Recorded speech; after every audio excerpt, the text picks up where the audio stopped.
Frente al ábside de la iglesia de San Pablo se encontraba el convento de San Andrés, fundado sobre el lugar que antes se erigió el Hospital de San Andrés y de la Misericordia. Con disparidad de criterios se habla por determinados autores de la fundación de este convento de la orden de predicadores entre 1512 a 1536. El padre Lorena, como un cronista de la orden, nos dice en su manuscrito Historia de los Predicadores de Andalucía, que el convento se fundó en un hospital dedicado al apóstol San Andrés, cuyo fundador fue don Andrés de Cazorla y Alar, y en él funda una cofradía, la cual la ofreció al convento de Nuestra Señora de la Merced, y con este intento se empezó la fábrica. La comunidad tomó posesión del convento y vivía y se sustentaba de limosna, aunque los frailes del mismo eran capellanes perpetuos de la ciudad y percibían de la hacienda municipal 12.000 maravedíes mensuales, a cambio de celebrar misa diaria en la capilla del ayuntamiento. Abandonado en 1836 por los dominicos que lo regentaba, pasó a ser alhóndiga de granos y de pescado, y en 1848 se proyecta construir junto a ella una posada, pues sería altamente molesto al arriero y traficante si tuviesen que dejar los efectos en ella y llevar las caballerías a la parte alta de la ciudad donde están las posadas. Sus piedras, varias veces centenarias, más se rinde a la malvada piqueta y el desprecio del arte y de la historia que a la inclemencia del tiempo.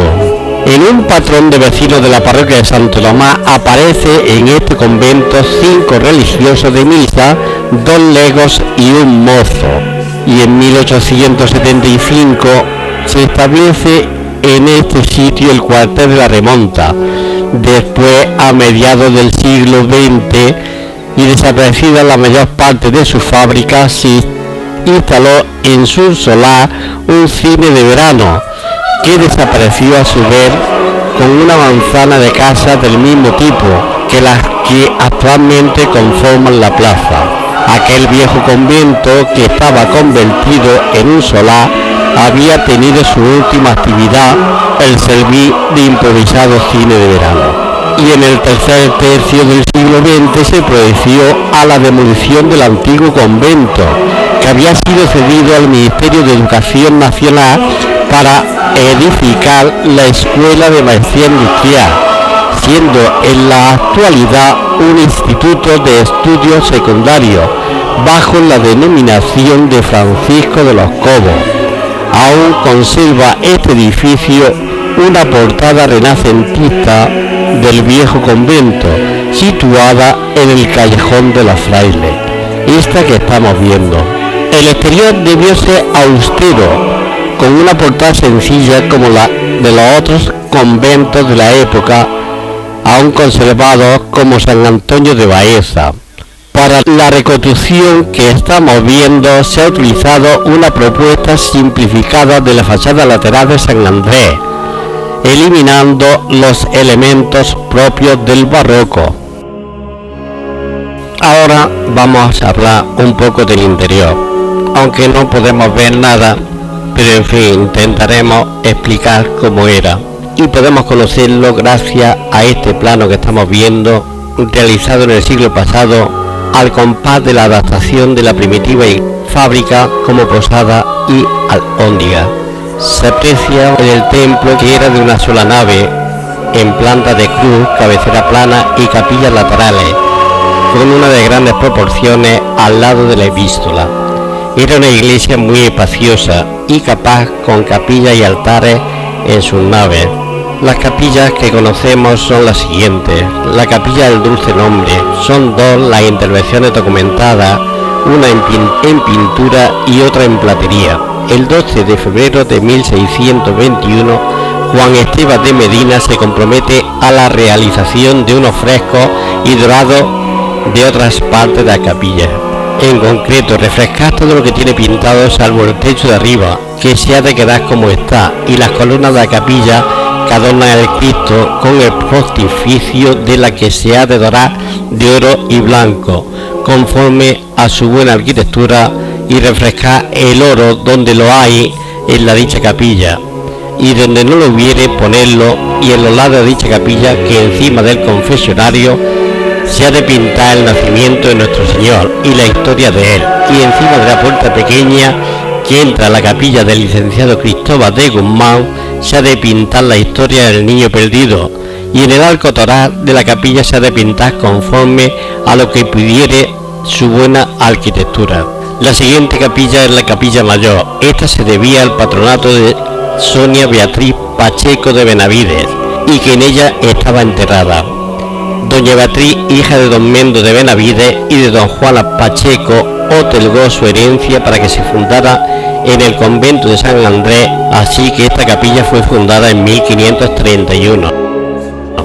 La capilla de nuestro Padre Jesús de Nazareno. Esta capilla fue cedida por los frailes a la Cofradía de Jesús en 1578 para la veneración del titular y el entierro de sus cofrades. Se veneraba a nuestro Padre Jesús de las Aguas, cuya destruida imagen fue sustituida después por la actual que conocemos de Jesús de Nazaret. Suponemos que en el cuarto de los faroles, al que también se alude, se guardaban las luminarias usadas por los hermanos de la luz de la cofradía.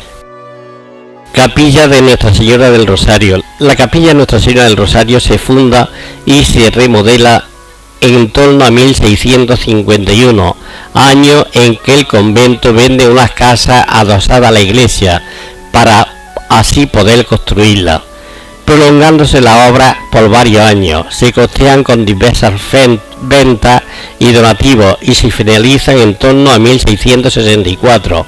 La primitiva capilla se debe a don Francisco de San Martín Arredondo, y en ella tuvo su enterramiento don Pedro Vela de los Cobos y Mesía. Del convento de San Andrés salió también, a partir probablemente de 1706, la procesión del Rosario. Capilla de San Juan de Letrán.